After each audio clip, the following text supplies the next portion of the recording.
Muito bem, meus irmãos, nós vamos passar agora para o nosso estudo dessa noite. Você, por gentileza, abrir a palavra de Deus no número 49. Nós leremos os versículos 7 e 8 desse salmo. Salmo 49, versículos 7 e 8. Nós estamos vendo, irmãos, o que seria o domingo 5 do Catecismo de Heidelberg, as perguntas 12 a 15 deste catecismo. Então, na verdade, estamos aqui na quinta quarta-feira. O catecismo foi escrito para ser propagado aos domingos. Nós estamos fazendo às quartas e, então, estamos vendo aqui o domingo 5, perguntas 12 a 15.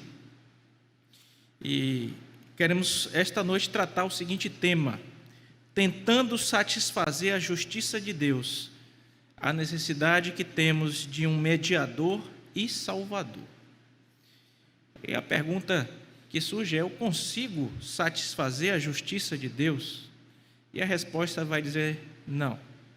Preciso de um mediador, de um salvador. Essa questão principal das 4 perguntas que estudaremos hoje: 12, 13, 14 e 15. A palavra de Deus no Salmo 49, versículos 7 e 8, diz assim: ao irmão verdadeiramente ninguém o pode remir, nem pagar por ele a Deus o seu resgate, pois a redenção da alma deles é caríssima e cessará a tentativa para sempre. Vamos orar. Senhor Deus, nós queremos agradecer mais uma vez pela oportunidade de estarmos juntos aqui, de, ó Deus, orarmos ao Senhor na certeza de que o Senhor nos ouve e tem graça, Deus, para nos conceder. E também, ó Deus, pela oportunidade de estudarmos a Tua palavra expressa nesse documento importante da nossa fé, da fé reformada, que é o Catecismo de Heidelberg. Ó Deus, abençoa-nos neste estudo, para que possamos, Senhor, angariar as lições preciosas das Escrituras contidas nestas perguntas e respostas para as nossas vidas. E que isso, ó Deus, faça com que cresçamos no conhecimento do Senhor e sejamos melhor habilitados para servi-lo em santidade de vida. Oramos assim agradecidos em Cristo Jesus. Amém. Muito bem, meus irmãos, o aspecto mais importante do Catecismo de Heidelberg que nós temos compartilhado com os irmãos, no que se relaciona à sua estrutura, é, vamos por assim dizer, a lógica em que ele foi escrito.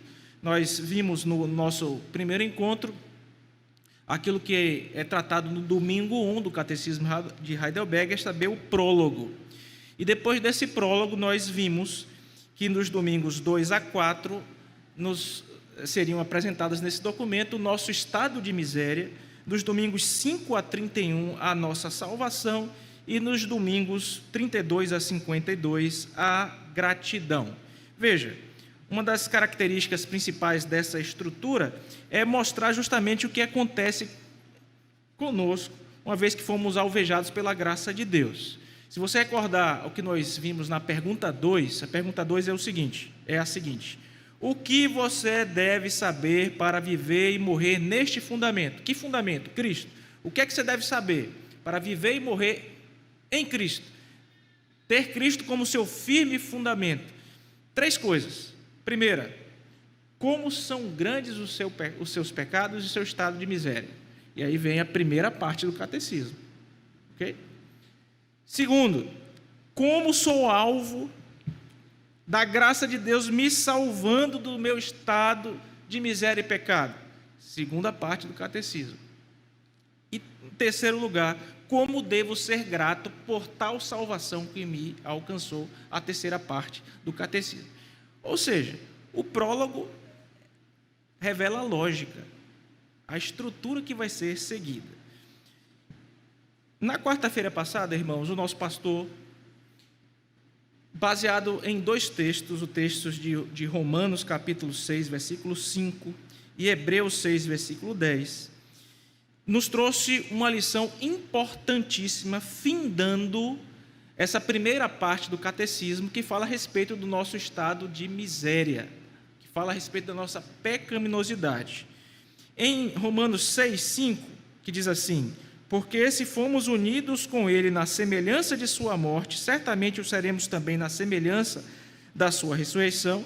E Hebreus 6,10, porque Deus não é injusto para ficar esquecido do vosso trabalho e do amor que evidenciastes para com seu nome, pois servistes e ainda servis aos santos. Nesses dois textos, nós vimos que, irmãos, Deus não é injusto em nos castigar quando nós pecamos.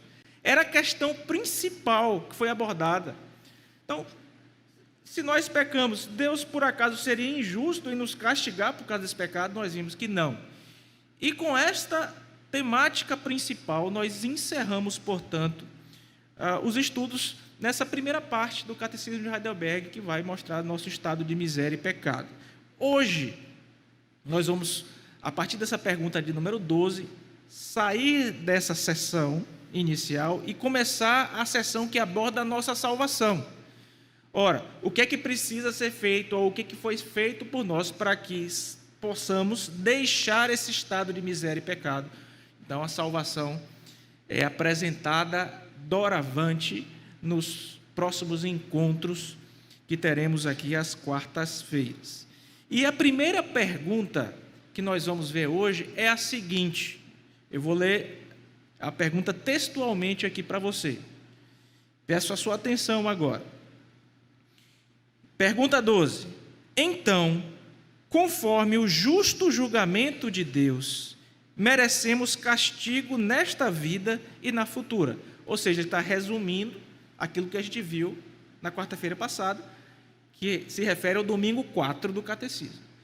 Uma vez que a gente merece o castigo, que Deus não é injusto ao nos castigar, como podemos escapar do castigo e de novo sermos aceitos por Deus em sua graça? E a resposta é a seguinte: Deus quer que sua justiça seja cumprida. Por isso, nós mesmos devemos satisfazer essa justiça, ou um outro deve satisfazê-la por nós. Ora, irmãos, o que estamos vendo aqui nessa primeira pergunta é que necessariamente precisamos ser castigados por causa dos nossos pecados. E uma vez que necessariamente isso precisa acontecer, o que é que eu faço para ser aceito por Deus? Como é que eu posso escapar do castigo e novamente estar em comunhão com Deus? E aqui, irmãos, o catecismo vai nos dar por resposta que, inicialmente, Deus realmente precisa que a sua justiça seja cumprida. E aqui nós vamos fazer um percurso pela palavra de Deus agora, e eu gostaria de convidá-los a fazer esse percurso juntamente comigo. Abra primeiro, por favor, a sua Bíblia, em Gênesis capítulo 2, versículo 17. Nós vamos ver que a resposta diz inicialmente que Deus quer que a sua justiça seja cumprida. Necessariamente a justiça de Deus, irmãos, precisa ser cumprida. Em Gênesis 2,17 nós encontramos o seguinte: mas da árvore do conhecimento do bem e do mal não comerás, porque no dia em que dela comeres, certamente morrerás. Nosso Deus é um Deus de aliança que se relaciona conosco por meio de pactos ou contratos. Ele integrou o pacto das obras a Adão e disse: Adão, você pode fazer aqui uso de todas essas árvores, nós conhecemos bem o que está exposto lá em Gênesis, só não pode comer desta árvore aqui, que é a árvore do conhecimento do bem e do mal. O que foi que Adão fez? Foi lá e comeu daquela árvore. E esse texto de Gênesis 2,17 nos diz que, a partir deste momento, Adão se tornou condenável. A justiça de Deus haveria de vir sobre ele, porque ele quebrou o pacto, ele desobedeceu, ele quebrou os termos da aliança. E quando os termos da aliança de Deus são quebrados e descumpridos, o que é que ele merece? O que é que o homem merece? O castigo. E a Bíblia diz o quê? Que o salário do pecado é a morte. O que é que Adão merecia? A morte. O que é que nós merecemos quando pecamos? A morte. Então, como podemos escapar do castigo e de novo sermos aceitos por Deus? Primeira ideia: Deus requer que a sua justiça seja cumprida. O que nós merecemos realmente é a morte. Êxodo 20, versículo 5. A questão principal nesse versículo 5 de Êxodo 20, elencada aqui pelos autores do Catecismo de Heidelberg, é a ideia de que Deus é zeloso, é um Deus que visita a iniquidade dos pais dos filhos. Olha só, Êxodo 25, não as adorarás, nem lhes dará culto, porque eu sou o Senhor, Deus zeloso, que visita a iniquidade dos pais dos filhos até a terceira e quarta geração daqueles que me aborrecem. O julgamento de Deus, então, irmãos, é justo. Ele retribui. Ele é o Deus que visita a iniquidade. Ele conhece, ele não vai tomar por inocente o culpado. Essa expressão é muito forte. Deus zeloso, que visita a iniquidade dos pais dos filhos até a terceira e quarta geração daqueles que me aborrecem. E um outro texto, irmãos, você vai passar a sua Bíblia, apenas alguns capítulos aí à frente do texto de Êxodo, Êxodo 23, versículo 7. Da falsa acusação te afastarás, diz o texto. Não matarás o inocente e o justo, porque, e aqui é a ideia que os autores do catecismo queriam trabalhar, não justificarei o ímpio. Nós lemos no Salmo 49, que foi o texto aqui inicial, que o nosso Deus, irmãos, não aceita o sacrifício de outro por você. Eu não posso pagar pelos pecados do reverendo Alex. O marido aí não vai poder pagar pelo pecado da esposa. Aquele salmo vai tratar de uma tensão entre ricos e pobres, e está falando ali basicamente que dinheiro não compra salvação. Mas para além disso, questão de dinheiro que está sendo mencionada, aliás, essa é uma temática muito recorrente nos salmos, está dizendo também que a alma do ser humano é caríssima e nenhum outro ser humano tem condições de pagar pela alma do seu próximo. Ora, se quando pecamos merecemos a morte, e se não temos como remir o nosso próximo, como é que vamos fazer? Essa é a questão que a pergunta 12 está abordando. Hebreus, irmãos, capítulo 10, versículo 30, vá agora, por favor, para o Novo Testamento, diz assim: ora, conhecemos aquele que disse, a mim pertence a vingança, eu a retribuirei. E outra vez, olha só, irmãos, o Senhor julgará o seu povo. Então, nosso Deus é um Deus zeloso, um Deus que visita a iniquidade, um Deus que retribui a vingança. A Bíblia diz que horrível coisa é cair nas mãos de um Deus vivo. Então, para finalizar, Ezequiel 18:4. Volte, por favor, para o Antigo Testamento. Eis que todas as almas são minhas, como a alma do Pai. Ezequiel 18:4. Também a alma do Filho. A alma que pecar, essa morrerá. Okay? Então ficou claro para nós, meus irmãos, que Deus requer que sua justiça seja cumprida. Então, como podemos escapar desse castigo e, de novo, sermos aceitos pela sua graça? Deus quer que a sua justiça seja cumprida. É a primeira parte da resposta e a segunda parte. Por isso, nós mesmos devemos satisfazer essa justiça ou o outro satisfazer por nós. Só que esse outro, nós vimos no texto inicial, que não pode ser o meu próximo. Eu não posso pagar pelos pecados da minha esposa e minha esposa não pode pagar pelos meus pecados. Então, como é que a gente vai fazer?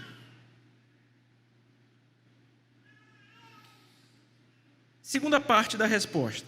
Por isso, nós mesmos devemos satisfazer essa justiça um outro por nós. Nós vamos ler dois textos, irmãos. O primeiro deles, Mateus capítulo 5, versículo 26.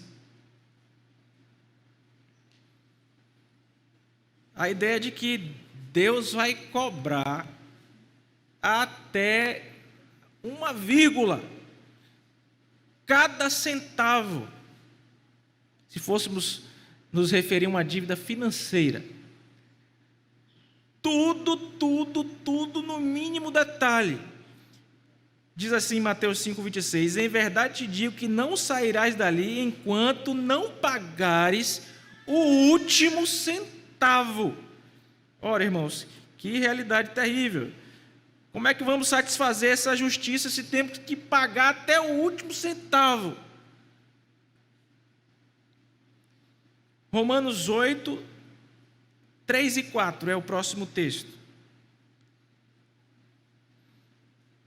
Porquanto o que fora impossível à lei, no que estava enferma pela carne, isso fez Deus enviando o seu próprio Filho, em semelhança de carne pecaminosa, e no tocante ao pecado. E com efeito, Deus condenou na carne o pecado, a fim de que o preceito da lei se cumprisse em nós, que não andamos segundo a carne, mas segundo o Espírito. A solução está aqui.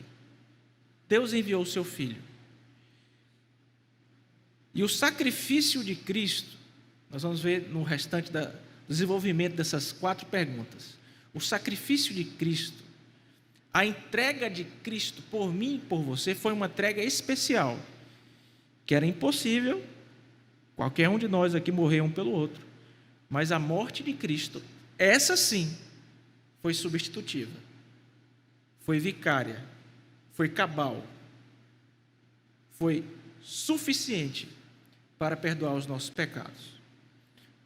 Então, vimos a pergunta 12.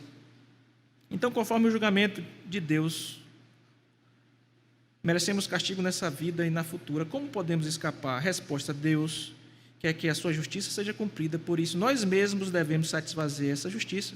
Não conseguimos. Ou outro por nós. Não pode ser qualquer outro. Não pode ser qualquer outro.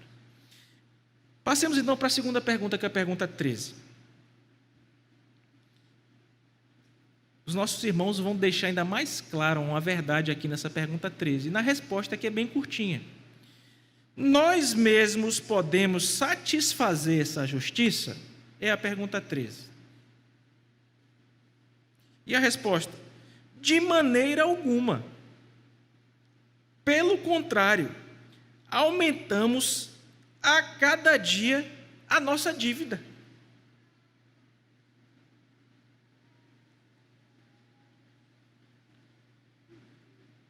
É um juros, é grande, viu? É um aumento da dívida. Todo dia aumentando, a dívida aumentando, a dívida aumentando. Quais são as referências bíblicas para sustentar isso, irmãos? Algumas, eu não vou ler todas aqui, mas algumas delas, as principais pelo menos. Primeiro, a ideia de que não podemos satisfazer a justiça de Deus, e a ideia de que a nossa culpa, a nossa dívida só aumenta. Vai em Jó, por favor, capítulo 4, versículo 18.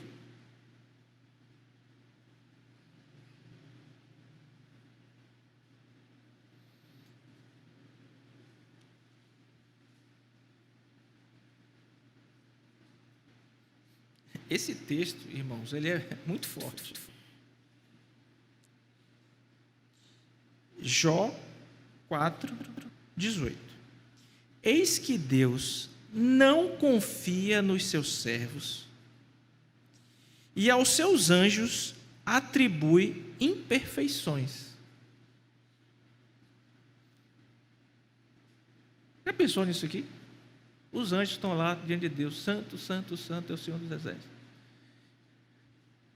Mesmo esses seres puros, santíssimos. Quanto mais as que habitam em casas de barro, cujo fundamento está no pó e são esmagados como a traça. A nossa dívida só aumenta. Essa é a nossa condição. Agora, vá mais alguns capítulos à frente aí. Jó 9, de 2 a 3. Não podemos satisfazer a justiça. Nossa culpa só aumenta.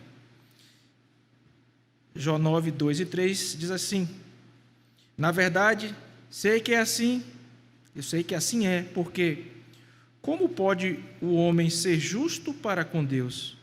Se quiser contender com ele, nem a uma de 1000 coisas lhe poderá responder. Não tem, irmãos, como satisfazer a justiça de Deus. Temos outros exemplos no Antigo Testamento, mas eu queria conduzir você ao último aqui, ao Salmo 130, versículo 3. Salmo 133 diz assim: se observares, Senhor, iniquidade, quem, Senhor, subsistirá? E por fim, irmãos, vá para o Novo Testamento em Mateus, capítulo 16, versículo 26. Pois que aproveitará o homem se ganhar o mundo inteiro e perder a sua alma? Ou que dará o homem em troca da sua alma? O texto que nós vimos diz que o preço dessa alma é caríssimo, o texto do Salmo, texto inicial. Não tem como pagar. Não tem como nós pagarmos.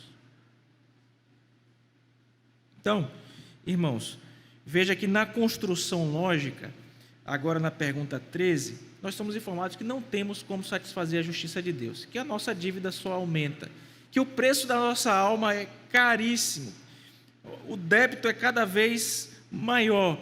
E então a pergunta 14 vai conduzir logicamente àquilo que os escritores do catecismo queriam ensinar para os jovens, para a igreja daquela época. Veja o que diz a pergunta 14. Será que uma criatura, sendo apenas criatura, pode pagar por nós? Veja que a ideia é repetir com ênfase que não tem jeito de pagar. E a resposta é: não pode. Primeiro, porque Deus não quer castigar uma outra criatura pela dívida do homem, outra criatura que não seja um homem.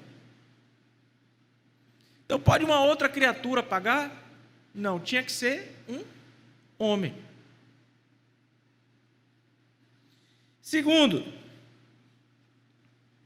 a resposta é: não pode. Primeiro, porque Deus, o primeiro está na resposta, tá? Está na resposta assim mesmo. Primeiro, porque Deus quer castigar uma outra criatura pela dívida, não quer castigar uma outra criatura pela dívida do homem. Segundo, porque tal criatura não poderia suportar o peso da ira eterna de Deus contra o pecado dela e livrar outros. Então, primeiro, irmão, que não tem uma outra criatura não poderia pagar. E segundo, que esta outra criatura não teria como suportar o peso da ira de um Deus infinito, de um Deus santíssimo, de um Deus eterno. Veja, se uma transgressão, um pecado é contra Deus, e se Deus é santíssimo, é majestoso, é glorioso, é eterno, como é que o sacrifício de um ser humano que é finito, pecador, parcial, relativo, pequeno, vai ser suficiente para uma afronta tão grande, que tem um peso infinito, um peso eterno, porque Deus assim o é.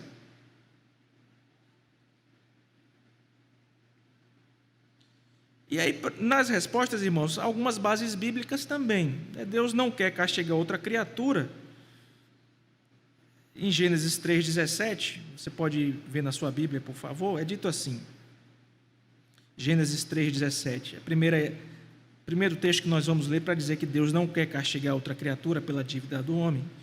E Adão disse: visto que atendeste à voz de tua mulher e comeste da árvore que eu te ordenara não comesses, maldita é a terra por tua causa, em fadigas obterás dela o sustento durante os dias da tua vida. Veja que esse texto está sendo citado como base para o Catecismo Heidelberg, porque a condenação foi entregue para um tipo específico de criatura, que foi o ser humano. Foi Adão que recebeu. Adão e a sua posteridade. Ele era o nosso cabeça federal, o nosso representante. Então tinha que ser, que criatura? O homem.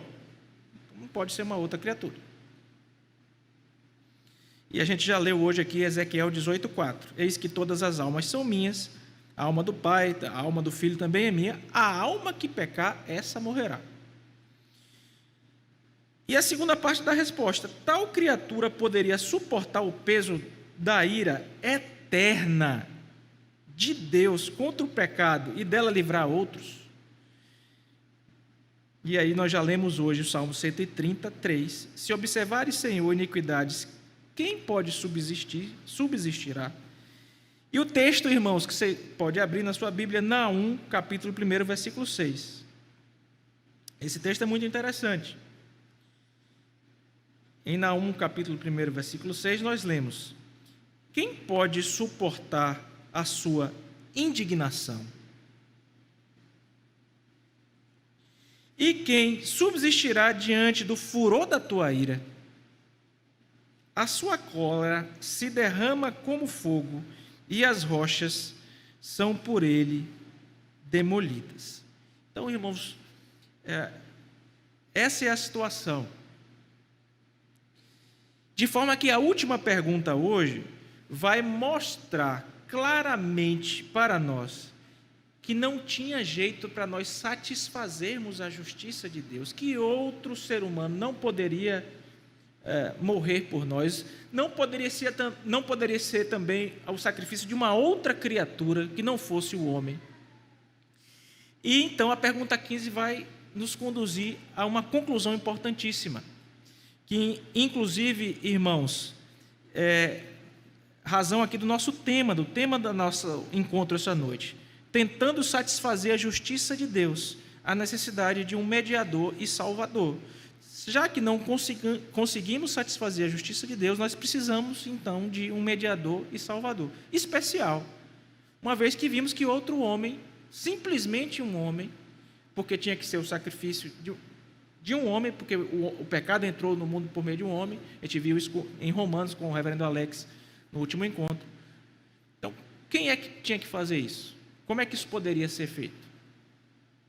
Pergunta 15, textualmente diz assim: que tipo de mediador e salvador, então, devemos buscar? E a resposta é a seguinte, irmãos: o mediador deve ser homem, e não qualquer homem, tem que ser um homem justo. Então tinha que ser um homem sem pecado. E em segundo lugar, contudo, mais poderoso que todas as criaturas, portanto, alguém que é ao mesmo tempo verdadeiro Deus. Essa pessoa que viesse resolver o nosso problema, essa criatura que viesse resolver o nosso problema, precisava ser homem para poder nos representar, e precisava também ser Deus para ter poder suficiente, mais poder do que qualquer outra criatura, portanto ser verdadeiro Deus, para poder dar conta do recado e satisfazer a justiça de Deus em nosso lugar. É isso que o catecismo está ensinando. Então, o texto de 1 Coríntios 15, 21, abra sua Bíblia aí, por favor, vai dizer que o mediador deve ser verdadeiro, um homem justo. 1 Coríntios 21, nós vamos ler 21 e 22 aqui. O mediador deve ser verdadeiro, um homem justo, visto que a morte veio por um homem, também por um homem veio a ressurreição dos mortos. Vê, irmão, como precisava ser um homem? E versículo 22, porque assim como em Adão todos morreram, assim também todos serão vivificados em Cristo. Louvado seja o nome do Senhor. Então, esta é a primeira ideia. A primeira ideia, o mediador deve ser verdadeiro, um homem justo. A segunda, mais poderoso do que todas as criaturas. E essa verdade nós encontramos no texto de Hebreus, capítulo 7, versículo 26. Então, vá, por favor, até esse endereço na sua Bíblia e veja juntamente comigo que deveria ser este mediador e salvador mais poderoso do que qualquer outra criatura. Hebreus 7, 26. Com efeito, nos convinha um sumo sacerdote como esse, santo, inculpável, sem mácula, separado dos pecadores e feito mais alto do que os céus. Coisa linda, não é, irmãos? Ele é o nosso sumo sacerdote, perfeito, inculpável, sem mácula, separado dos pecadores, feito mais alto do que os céus. E por fim, irmãos, a pergunta vai nos conduzir aqui o terceiro aspecto da resposta, que ele precisava ser verdadeiro Deus. Isaías capítulo 7, versículo 14. E eu lerei esse texto, irmãos, e depois um texto, apenas mais um texto, prova dessa questão. Portanto, o Senhor mesmo vos dará um sinal. Eis que a virgem conceberá e dará à luz um filho, e lhe chamará Emanuel. E o que quer dizer Emanuel, irmãos? Deus conosco. Esse mediador precisava ser verdadeiro Deus. Esse Salvador precisava ser verdadeiro Deus. Então, irmãos,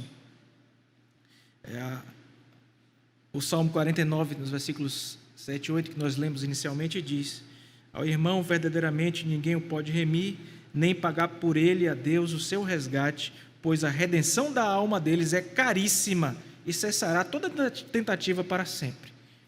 Quem é o único que podia pagar esse preço? Jesus Cristo. O único. Verdadeiro homem e verdadeiro Deus.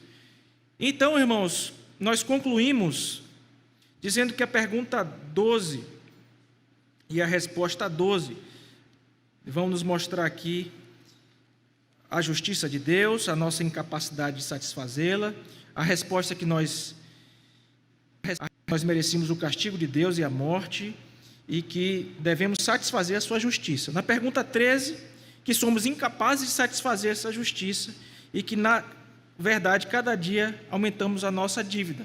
A pergunta 14, a impossibilidade de satisfazer a justiça de Deus. E, além disso, também não podemos suportar a ira eterna de Deus contra o pecado e não podemos pagar pelo pecado dos nossos irmãos. Para que, finalmente, na pergunta 15, tivéssemos acesso à ideia de que somos carentes, nós somos desesperadamente carentes de um Salvador e de um Redentor. E que esse Salvador e Redentor deve ser verdadeiro homem, porém mais poderoso do que qualquer outra criatura, e também verdadeiro Deus para satisfazer a justiça de Deus. Irmãos queridos, algumas aplicações à luz disso que nós vimos hoje. Existem várias heresias que relacionam-se à pessoa do nosso Senhor e Salvador Jesus Cristo. Quando a gente vai estudar Cristologia, a gente estuda as duas naturezas do Redentor unidas em uma só pessoa. Nós chamamos isso de união hipostática. Os nossos queridos irmãos aí que estão fazendo seminário, se não passaram, necessariamente vão passar por essa questão. O que é isso, pastor? União hipostática. A unidade da pessoa de Cristo. Indivisível, essa pessoa. Ele é, por mais que você tente, irmãos, esgotar isso, vai ser complicado, mas ele é 100% homem e ele é 100% Deus. Há um documento, irmãos, que veio para resolver algumas das heresias a respeito de Jesus, porque alguns diziam que Jesus não era homem verdadeiro, outros diziam que Jesus não era Deus verdadeiro, ou faziam divisões entre, irmãos, a pessoa de Cristo de forma equivocada, também relações equivocadas sobre a sua natureza, e o Concílio de Calcedônia, em 451, falou o seguinte, e com isso eu encerro a nossa prédica hoje. Olha só. Nós cremos em quê, irmãos? Um só e mesmo Cristo. Filho, Senhor, ungido, que se deve confessar em duas naturezas, inconfundíveis, imutáveis, indivisíveis e inseparáveis.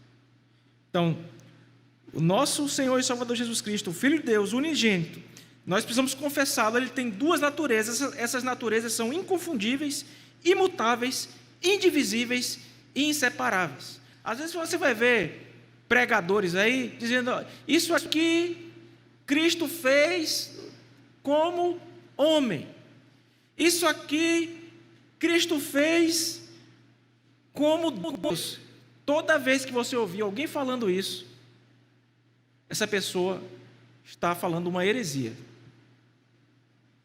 Sempre que você vê na Bíblia Cristo fazendo a coisa, quem foi que fez? O Deus homem, que é indivisível. Deus homem, porque era necessário que no Redentor, irmãos, na pessoa de Cristo, para que a nossa salvação pudesse ser possível, ele fosse verdadeiro homem e verdadeiro Deus. E é dessa forma que ele está.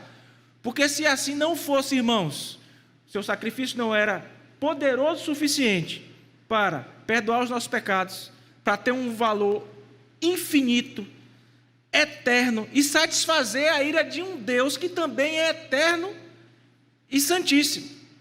Então a obra reconciliatória de Cristo é trazer esse Deus grandioso normalmente para próximo da humanidade. Por isso ele precisava ser Deus também. O sacrifício dele tinha que ter esse poder. E ao mesmo tempo ele precisava ser homem para trazer a humanidade para Deus. Então a obra é dupla. Ele traz Deus para perto do homem e ele traz o homem para perto de Deus, sendo o Deus homem que morreu na cruz para perdoar os nossos pecados. Um só e mesmo Cristo, Filho, Senhor, unigênito, que se deve confessar em duas naturezas inconfundíveis, imutáveis, indivisíveis e inseparáveis.